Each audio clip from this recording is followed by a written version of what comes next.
नमस्कार दोस्तों, मैं राकेश मौर्य आपके अपने चैनल एग्जाम वॉरियर्स में आपका स्वागत करता हूं।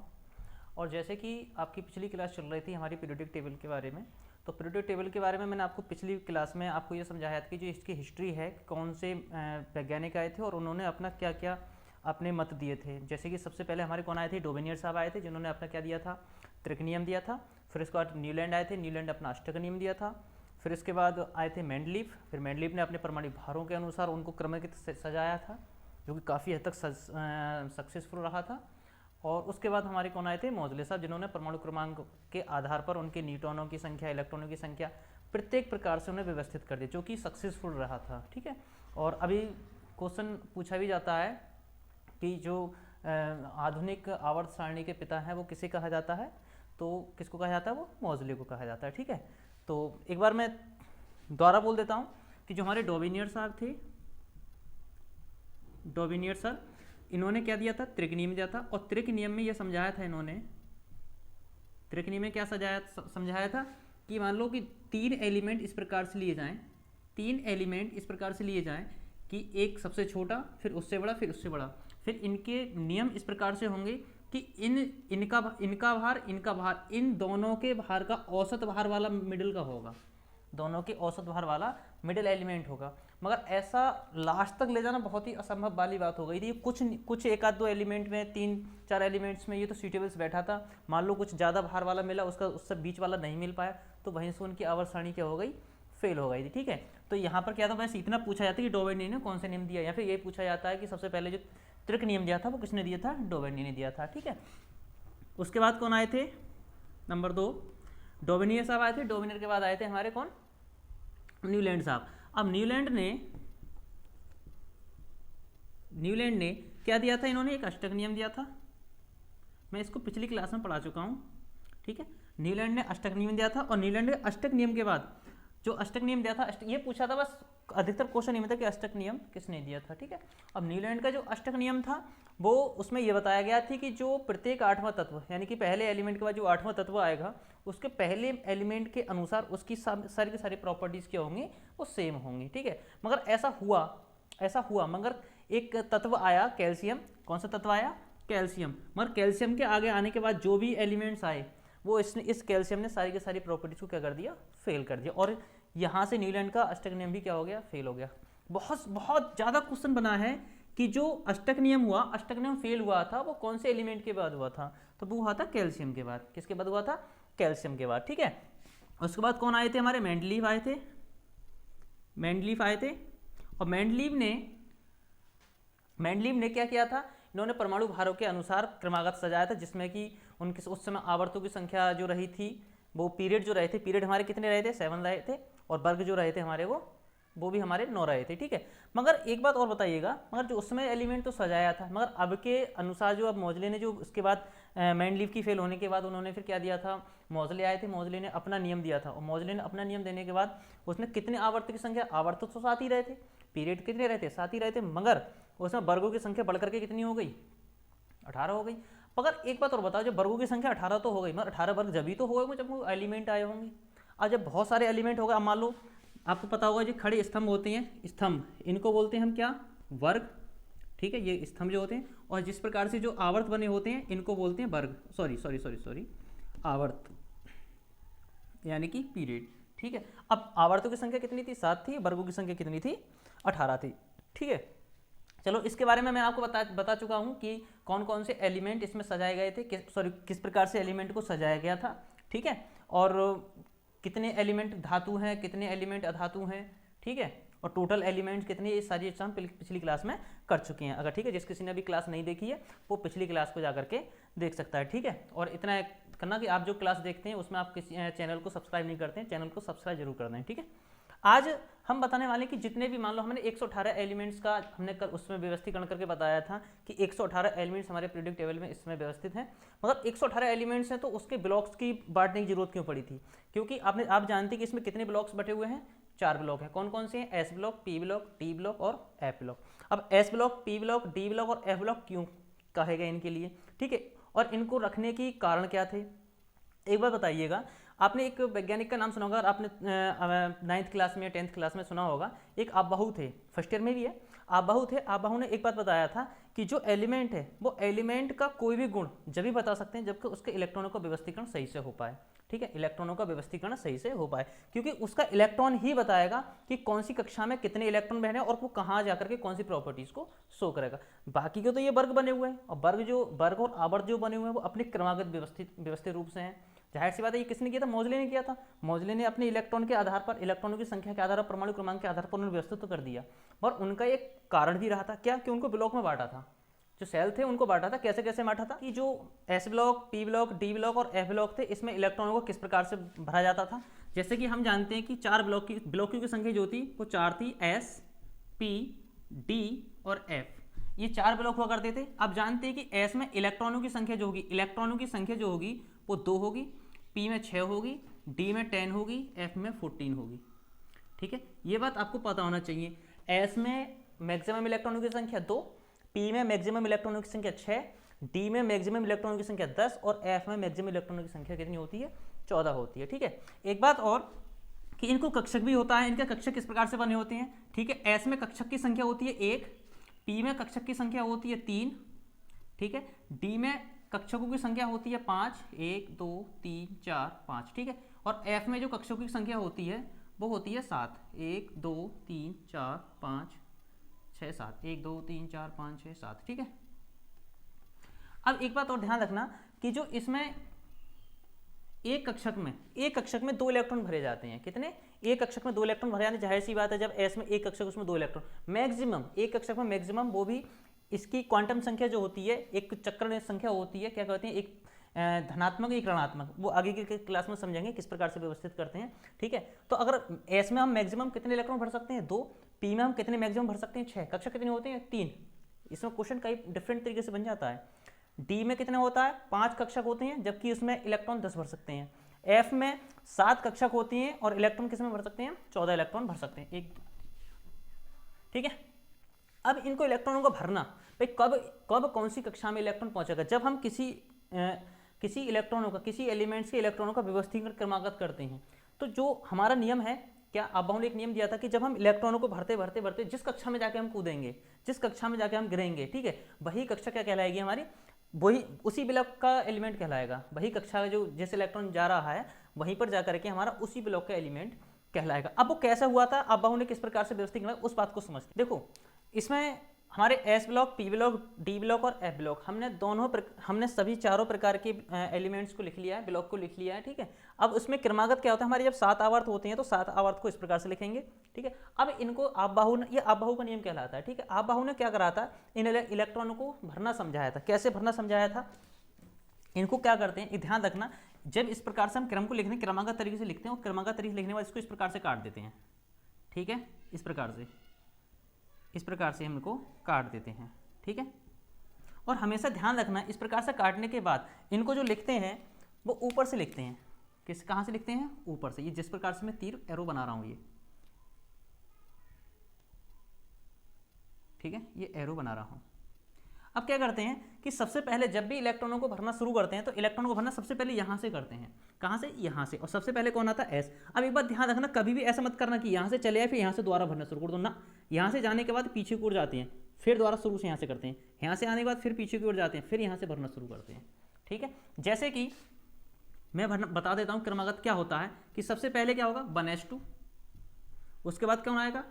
2s2, देखो 2s2 आएगा, फिर ऊपर जाएंगे, फिर आएगा 2p, और एक बात ध्यान रखना, उसमें इलेक्ट्रॉन उतने ही भरेंगे जितने होते हैं, 2p6 के बाद कितना आएगा? 3s2, ठीक है, 3s2 आ गया। अब फिर ऊपर की जाएंगे, फिर कौन आएगा? 3p6, उसके बाद कौन आएगा? 4s2, और इसी प्रकार से हम इलेक्ट्रॉनों को, इसके जितने भी एलिमेंट्स हैं सबका इसी प्रकार से उनका व्यवस्थीकरण हो जाता है।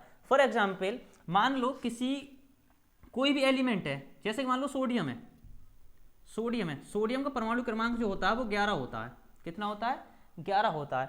अब परमाणु क्रमांक आपने एक चीज और पढ़ी होगी, मैंने आपको उस पहली क्लास में बता भी चुका हूं कि ZeP, न्यूट्रॉन नहीं, ZeP, यानी कि परमाणु क्रमांक, जितना परमाणु क्रमांक होगा उसमें उतने ही इलेक्ट्रॉनों की संख्या होगी और उतनी ही उसमें प्रोटॉनों की संख्या होगी। ठीक है, जितना परमाणु क्रमांक है उतने ही इलेक्ट्रॉनों की संख्या होगी, उतने ही प्रोटॉनों की संख्या होगी। ठीक है, अब क्या है कि सोडियम का परमाणु क्रमांक 11 है, तो उसमें इलेक्ट्रॉनों की संख्या जो होगी वो 11 होगी।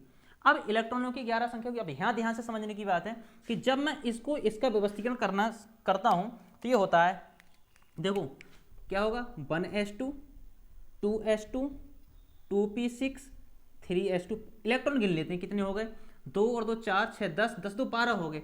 अब हम इलेक्ट्रॉन हम ज़्यादा नहीं भर सकते, कम तो भर सकते हैं। जैसे मान लो एस में 2 इलेक्ट्रॉन भर सकते हैं, ठीक है, तो हम उसमें एक तो भर सकते हैं, मगर उसमें 3 नहीं भर सकते। 3 भरने के लिए उसको अगले कक्षा में जाना पड़ेगा। ठीक है, अब उसमें क्या हुआ कि यहाँ पर अपने 10 हो गए, यहाँ 12 हो रहा है, तो इसमें 12 होने की क्या करेंगे, इसमें 1 इलेक्ट्रॉन कम करेंगे। ठीक है, अब हमारा अंतिम इलेक्ट्रॉन जो गया था, अंतिम इलेक्ट्रॉन भरते, देखो 11 इलेक्ट्रॉन संख्या हो गई। अब अंतिम इलेक्ट्रॉन जो गया वो कौन सी कक्षा में गया, एस कक्षा में गया। तो इसलिए जो Na है यानी कि सोडियम है, वो कौन सी ब्लॉक का कहलाएगा, कौन सी ब्लॉक का, एस ब्लॉक एलिमेंट कहलाएगा। समझ में आई बात, कौन सी ब्लॉक का कहलाएगा, एस ब्लॉक एलिमेंट कहलाएगा। जैसे कि पोटेशियम ले लूँ, पोटेशियम का परमाणु क्रमांक जो होता है वो 19 होता है। कितना होता है, 19 होता है। अगर मैं 19 का परमाणु क्रमांक का व्यवस्थित करूंगा, अब ये मुझे नहीं पता ये एस ब्लॉक है, पी ब्लॉक है, डी ब्लॉक है, मुझे नहीं पता ये। ठीक है, बाकी आप अगर ये एक्सप्लेनेशन समझ में आ जाएगा तो आप आगे तक कर लेंगे।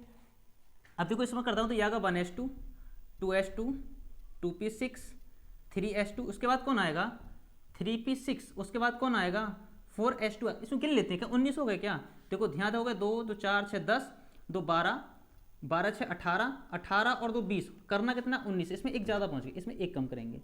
तो अंतिम देखो यहाँ पर भरते भरते गए तो ये तीसरे आवर्त में पहुंचे। तो इसका मतलब ये सोडियम जो है वो आवर्त सारणी के तीसरे आवर्त में है। किसमें है ये, तीसरे आवर्त में है और एस ब्लॉक एलिमेंट है। इसका स्थान पता चल गया। यहाँ तक भरते भरते भरते हम 4th आवर्त में पहुंचे। तो ये पोटेशियम है, पोटेशियम का जो आवर्त होगा, पोटेशियम का जो आवर्त होगा वो 4th होगा, और ब्लॉक क्या होगा, एस ब्लॉक होगा। क्लियर, समझ में आ गई बात, नहीं आ गई। तो ये एस ब्लॉक का एलिमेंट है और कौन से, चौथे आवर्त में। तो यहाँ से हम क्या कर सकते हैं, उसका आवर्त भी डिसाइड कर सकते हैं।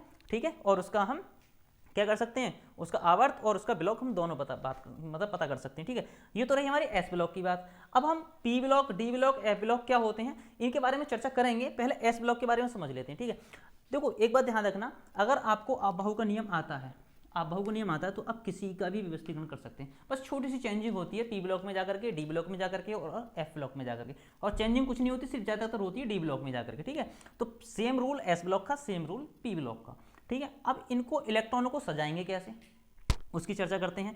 देखो इलेक्ट्रॉन जो आपबाहु ने बताया था कि इस प्रकार से इलेक्ट्रॉन लिखेंगे, सबके कक्षक लिखेंगे, सबके इलेक्ट्रॉन लिखेंगे। अब मैं यहाँ पर S2 नहीं लिखा, SP6 नहीं लिखा, क्योंकि मैं यहाँ समझा चुका था कि इसमें इलेक्ट्रॉन किस प्रकार से लिखते हैं। ठीक है, अब एक चीज़ और आती है हमारी समझ में, क्या कि सर आपने ये बताया कि जो S2 S ब्लॉक तो बता दिया आपने, पी ब्लॉक में क्या होगा, सेम प्रोसेस आपका पी ब्लॉक का रहेगा। ठीक है, सेम प्रोसेस क्या रहेगा, पी ब्लॉक का रहेगा। ठीक है, तो अगर हम बात करें एस ब्लॉक के एलिमेंट्स की, तो एस ब्लॉक के एलिमेंट्स कौन कौन से होते हैं, जैसे कि हाँ ठीक है, एस ब्लॉक एलिमेंट्स क्या होते हैं। देखो एस ब्लॉक, एक बात ध्यान रखना, जब भी किसी ब्लॉक का निर्धारण करेंगे तो इसके इलेक्ट्रॉन कॉन्फ़िगरेशन के माध्यम से करेंगे। ठीक है, तो इसको बोलते हैं इलेक्ट्रॉनिक विन्यास। क्या बोलते हैं, इलेक्ट्रॉनिक विन्यास, या फिर कह सकते हैं इलेक्ट्रॉनिक कॉन्फ़िगरेशन। क्या बोलेंगे इसको, इलेक्ट्रॉनिक कॉन्फ़िगरेशन। ठीक है, तो अधिकतर इसमें जो अंतिम इलेक्ट्रॉन जाएगा वो कौन सी कक्षा में जाएगा, एस कक्षा में जाएगा। ठीक है, और एक बात ध्यान रखना, जैसे कि सबसे पहला आवर्त देखो, आपने सुना होगा, पहला वर्ग दे रखा है, पहला वर्ग कौन सा दे रखा है, सबसे पहले कौन सा दे रखा है, हाइड्रोजन दे रखा है, लिथियम दे रखा है, सोडियम दे रखा है, पोटेशियम दे रखा है, और रुबिडियम, सीजियम वगैरह दे रखा है। ठीक है, नहीं तो इनके सबके क्रम क्या है, ये एक पहले आवर्त के हैं और सभी क्या है, एस ब्लॉक हैं, एस ब्लॉक एलिमेंट।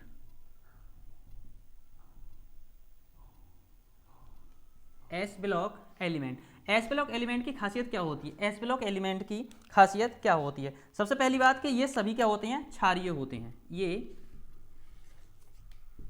क्षारीय होते हैं, क्या होते हैं, ये क्षारीय होते हैं, इसमें अम्लीय गुण नहीं पाया जाता। अगर हाँ एक बात और क्वेश्चन आ जाता कि ये अम्लीयता कब पाई जाती है, तो मैं पिछली क्लास में बता चुका हूँ। अम्लीयता गुण में आपको किसी भी मेंडलीव के बारे में सॉरी जो आवर्त सारणी बताई थी मैंने, उसके बारे में बता दिया कि एस ब्लॉक के होंगे तो क्षारीय ही, मगर इसमें भी अगर मैं अम्लीय गुण देखूँ तो किसमें ज़्यादा होगा, अगर मैं इसमें अम्लीय गुण देखूँ तो किसमें ज़्यादा होगा, ये मैं पिछली क्लास में बता चुका हूँ, ये वो यहाँ एक्सप्लेन नहीं करूँगा। ठीक है, दूसरा पॉइंट क्या होगा कि ये क्या होते हैं, सभी क्या होते हैं, हल्के होते हैं। क्या होते हैं, हल्के होते हैं। कैसे होते हैं, हल्के होते हैं। ठीक है, नेक्स्ट पॉइंट क्या होगा, हल्के होते हैं, ये मुलायम होते हैं, मुलायम होते हैं। ठीक है, मुलायम होते हैं, या कह सकते हैं हम क्या कर सकते हैं, चाकू से भी काट सकते हैं। अब जाहिर सी बात है जो हल्के होंगे मुलायम होंगे तो क्रियाशील भी होंगे, तो क्या होते हैं, क्रियाशील होते हैं, क्रियाशील होते हैं, क्रियाशील होते हैं, ठीक है। और क्या होते हैं, अशुद्ध। और ये अगर मान लो इनके मिश्रण होता है, मिश्रण, अगर ये मिश्रण हो इनका तो क्या होंगे, हमेशा मिश्रित अवस्था में होंगे, मिक्स्ड होते हैं ये, कैसे होते हैं ये, मिक्स्ड होते हैं। और इनकी मिश्रण जो होता है वो अशुद्ध होता है, कैसा होता है ये, अशुद्ध होता है। इनका मिश्रण जो होता है वो कैसा होता है, अशुद्ध होता है, ठीक है। एक बात ध्यान रखना, इसमें यहाँ एक क्वेश्चन आता है कि आवारा कण किसे कहते हैं, अभी मैं बताना भूल गया था कि आवारा कण किसे कहते हैं। तो आवारा कण किसे कहते हैं, इलेक्ट्रॉन को कहते हैं आवारा कण। और आवारा तत्व किसे कहते हैं, वो हाइड्रोजन कहते हैं। एक बात ध्यान रखना, नोट कर लेना कहीं पर, यहाँ लिख देता हूँ, आवारा तत्व किसको कहते हैं, हाइड्रोजन को। और आवारा कण, आवारा कण किसे कहते हैं, इलेक्ट्रॉन को। ये दोनों क्वेश्चन बहुत इंपॉर्टेंट हैं, ठीक है, बहुत ही ज़्यादा इंपॉर्टेंट है कि अक्सर लोग क्या होते हैं इसमें कि कंफ्यूज हो जाते हैं कि आवारा कण पूछा है, आवारा उन्हें तो बस ये पता होगा, ये पढ़ लिया होगा कि हाँ भाई आवारा जो तत्व होता है वो हाइड्रोजन होता है, और क्वेश्चन आया आवारा कण क्या होता है, तो बस वहीं फ्यूज हो जाएंगे। सबसे पहला ऑप्शन जो रखा होगा वो हमारा हाइड्रोजन ही रखा होगा, जब क्या होगा वहाँ पर वो गलत हो जाएगा, ठीक है। तो वहाँ पर आंसर हमारा क्या होगा, इलेक्ट्रॉन होगा, ठीक है। अब इसमें होते कौन कौन है इसकी चर्चा कर लेते हैं। एस ब्लॉक में ये लिख लिया होगा, स्क्रीनशॉट ले लेना इसका, ठीक है। अब नेक्स्ट बात करते हैं कि कौन कौन होता है इसमें, ठीक है। तो आपने एक ट्रिक भी इसकी है, चाहे आप ट्रिक याद कर लो, ट्रिक लिख लो, या फिर ऐसे ही इसका ऐसे ही याद कर लो, अगर थोड़े से भी समझदार हैं,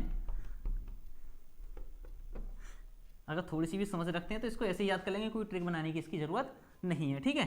तो कौन कौन सा होगा, हाइड्रोजन होगा, लिथियम होगा, सोडियम होगा, पोटेशियम होगा, ठीक है, और रुबिडियम होगा, और सीजियम होगा, ठीक है। अगर एक बात बताइएगा कि ये हमारे कौन से एस ब्लॉक एलिमेंट है, पहले वर्ग के, ठीक है। पहले वर्ग में क्या होता है, हाइड्रोजन जो होता है सबसे हल्का तत्व, सबसे हल्का तत्व, हल्का तत्व, ठीक है। और हल्का तत्व भी होता है, और इसको हम आवारा तत्व भी कहते हैं। क्या कहते हैं इसको, आवारा तत्व भी कहते हैं। हाइड्रोजन को क्या कहते हैं हम, सबसे हल्का तत्व व आवारा तत्व कहते हैं। सेकंड बात है लिथियम। लिथियम क्या होता है, ये हल्की धातु होती है। कैसी होती है, सबसे हल्की धातु। ये क्वेश्चन आता है, यहाँ से क्वेश्चन बन जाता है। हल्की धातु कौन होती है, लिथियम होती है। कौन सी होती है, लिथियम होती है। देखो सोडियम, आपने सुना होगा जो नमक आप खाते हैं, नमक में क्या होता है, सोडियम क्लोराइड होता है। क्या होता है, सोडियम क्लोराइड। तो सोडियम क्लोराइड इसमें क्या होता है, सोडियम की मात्रा पाई जाती है। तो सोडियम, एक बात ध्यान रखना, सोडियम को रखते कहाँ पर हैं, सोडियम को कहाँ रखते हैं, बस इसका अधिकतर क्वेश्चन यही बनता है, कहाँ रखते हैं इसको, मिट्टी के तेल में रखते हैं। कहाँ रखते हैं इसको, मिट्टी के तेल में रखते हैं, ठीक है। और एक सबसे बड़ी बात होती है, एक क्वेश्चन और आता है, एक क्वेश्चन ये आता है कि आपको ऑप्शन दे रहे होंगे कि निम्न में से किसको चाकू से काटा जा सकता है। तो इसमें एक ऑप्शन, इकलौता ऑप्शन कौन सा होगा, सोडियम। क्या इसे चाकू से काटा जा सकता है, किससे, चाकू से काटा जा सकता है, किससे, चाकू से काटा जा सकता है, ठीक है। और अगर हम पोटेशियम की बात करें तो ये सबसे ज्यादा क्रियाशील होता है, सबसे ज्यादा क्रियाशील। अगर मैं एस ब्लॉक के वर्ग 1 की बात कर रहा हूं, ठीक है, ये बात ध्यान रखना। अगर रुबिडियम का कोई इतना स्पेशल कुछ है नहीं। सीजियम की बात करें तो ये एक बात ध्यान, इसे सीजियम को परमाणु घड़ी भी कहते हैं, ठीक है। क्या कहते हैं इसको, परमाणु घड़ी, परमाणु घड़ी कहते हैं, क्योंकि ये उपग्रहों में सीजियम का इस्तेमाल जो करा जाता है, इसको उपग्रहों में यूज किया जाता है। किसमें, उपग्रहों में, उपग्रह में, ठीक है। तो ये तो हमारी किसकी बात रही थी, हमारे वर्ग 1 की बात आई थी एस ब्लॉक एलिमेंट में, ठीक है। देखो एस ब्लॉक एलिमेंट में, अगर एस ब्लॉक एलिमेंट में कितने वर्ग आते हैं, 2 आते हैं। एक पहला आता है हमारा हाइड्रोजन का परिवार आता है, और दूसरा आता है हमारा किसका, बेरिलियम का, ठीक है। अब उसका दूसरा क्या होगा, तीसरा क्या होगा, इसकी अगली क्लास में चर्चा करेंगे, ठीक है, नहीं तो बहुत लंबी क्लास हो जाएगी हमारी। आज इतना ही रहने देते हैं। आज एक बार ध्यान रखना, इस क्लास को अगर हो सके तो 1 से ज़्यादा बार देखना, क्योंकि उससे अगर आपको कोई भी कन्फ्यूजिंग होती है इस क्लास से, तो वो भी आप आपको अच्छे से समझ सकते हैं। अगर इस क्लास में आपको कुछ मेरे शब्द से अगर कुछ शब्द बुरे लगे हों तो प्लीज़ सॉरी, और हो सके तो ज़्यादा से ज़्यादा इस क्लास को शेयर करें, सब्सक्राइब करें, ठीक है। और अगर कोई भी कमी लग रही है आपको क्लास में, या फिर कोई भी और सुधार चाहते हैं तो इसको कमेंट कर सकते हैं, ठीक है। जब तक के लिए जय हिंद।